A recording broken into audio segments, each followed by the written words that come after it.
Could this be a sign of, more of a public sign, that is, of a rift between the United States and Israel? Joining me now is the former Israeli ambassador to the United States, Michael Oren. Michael, good to see you. As always, I want to get your reaction to the statement from the White House condemning the shelling of the school, in the UN school in Gaza, saying they're extremely concerned that Palestinians are being told by the Israeli military to leave their homes, while the UN has said there is nowhere safe for them to go. This does seem like stronger language than we've heard in the past. What do you make of it? Good to be with you, Jake. Actually, I think it was a little bit of a lessening of the language that was used yesterday. Yesterday, the White House said that Israel could do more to limit the impact of the fighting on civilians, Palestinian civilians in the Gaza Strip. And the White House, I think, showed restraint this evening by waiting to hear the outcome of the Israel Army's investigation of this incident. In the past, people have rushed to blame Israel. As you know, it's not so certain that Israel is responsible for this time.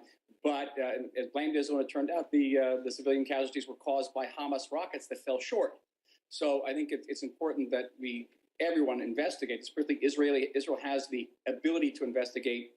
As Israel conducts this military campaign, it sits with a large staff of international lawyers who are looking at the international law aspects of everything we do.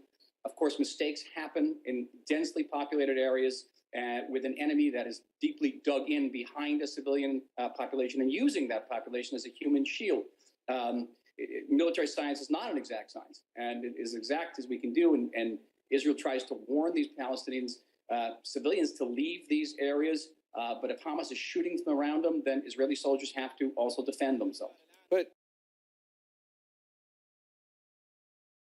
the agency that runs the school has strongly criticized and condemned the hit and has actually accused Israel of violating international law. This is Chris Gunnis, who we heard from. He is a spokesman for the United Nations Relief and Works Agency for Palestine refugees in the Near East, and he spoke to our diplomatic editor, James Bates. Have a look. Shock, indignation, words simply can't express how appalling we all felt. That's why we've condemned this in the strongest possible terms as a serious violation of international law. We've moved away from the realm of humanitarian action alone. We're now in the realm of accountability. Are you sure which side was responsible? We have done crater analysis. We got a team to the site within hours. We've looked at the shrapnel. We've looked at the damage. We are, according to our assessment, saying that this is Israeli artillery, and we have no doubt about that. Is it possible this could have been an accident? They didn't know where the school was? Well, as far as intentionality is concerned, of course, you'd need to ask the Israeli army. We have seen a school hit directly. Children sleeping next to their parents on the floor of a UN-designated safe area have been killed. It is an affront to the humanity of all of us. The world should hang its head in shame.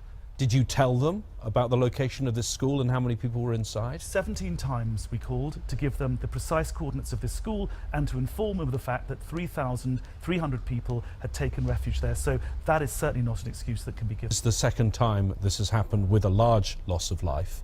How should the international community respond? Well, we've made it quite clear that it's time for accountability. We've made it quite clear that those with the power to act should take deliberate political action. It's up to them, but it's got to stop. I mean, we have reached breaking point. We've moved away from the realm of humanitarian action alone. Our staff are being killed. Our shelters are completely overrun. The Israelis are telling more people to leave, so there will soon be tens of thousands of people stranded in the streets of Gaza. No food, no shelter, no mattresses, no blankets. We are overwhelmed by this. There has to be concerted political action. Michael, if they're not even, let's assume that. Well, I know we don't know who specifically caused this yet definitively, but the UN says that it was Israeli artillery, and the Israelis are not denying it, and they're saying that there were militants around that area. They're providing almost a justification if it does turn out to definitively be an Israeli action. I guess the question is, you have 3,000 Palestinian civilians in this UN shelter. I keep hearing people say, people who are advocating for Israel, that Israel warns them, if they're not safe in a UN shelter, where are they safe? Is there anywhere in Gaza where innocent civilians can go? Well, it's a question you're going to have to address to Hamas, because where the civilians are, Hamas is going to fire from, because Hamas has a media strategy. It wants those terrible pictures up on the television set. It creates unrest throughout the world. It put pressures on governments to condemn Israel and to put constraints on Israel so Israel can't defend itself by condemning us in the UN. This is what's happened again and again. This is the pattern. And I've said publicly that this is a chance to break the pattern. With all the pain and the tragedy involved in it, if Hamas is not dealt a decisive defeat here, then the same pattern will repeat itself, and the next round of fighting will be even worse because Hamas will have bigger rockets and deeper tunnels. Michael, very quickly, if you would, you've said that Hamas needs crushed, but former Israeli President Shimon Peres today said, quote, Israel has exhausted the military option and that Israel needs to find a diplomatic end to this. Is Peres wrong? I'm not going to take full issue with Shimon Peres, for whom I have great regard. But I think that right now there have been ceasefire talks in Cairo. Hamas has refused to attend those ceasefire talks because Hamas thinks it's winning. It thinks it's going to get gains out of this operation, that it's going to get international aid and recognition and legitimacy through this operation. It's very important, not only for Israelis, but for Palestinians, for people throughout this entire region who are facing threats from organizations like ISIS, like Al-Qaeda, which are exactly the same ideologically and theologically as Hamas. I think it's important for the United States that this. Barbara Starr, a Pentagon correspondent, is reporting now that the Obama administration, the U.S., has accepted Israel's request for a resupply of ammunition, some weapons stockpiled in Israel for Israeli use right now in this war. That's presumably going to cause some diplomatic headaches from the United States if some of those weapons, some of those munitions wind up killing civilians, for example, in Gaza. Are you concerned about that? Well, Wolf, we've said, not just in this conflict, certainly, but in this entire administration, that we are going to stand by Israel and do a number of things to help it defend its security and to help it, whether it's Iron Dome, which is, of course, a defensive system, or helping the Israelis with security funding. We're going to stand by them as they fight this threat. But that doesn't mean that when we think they could do more, we won't say that.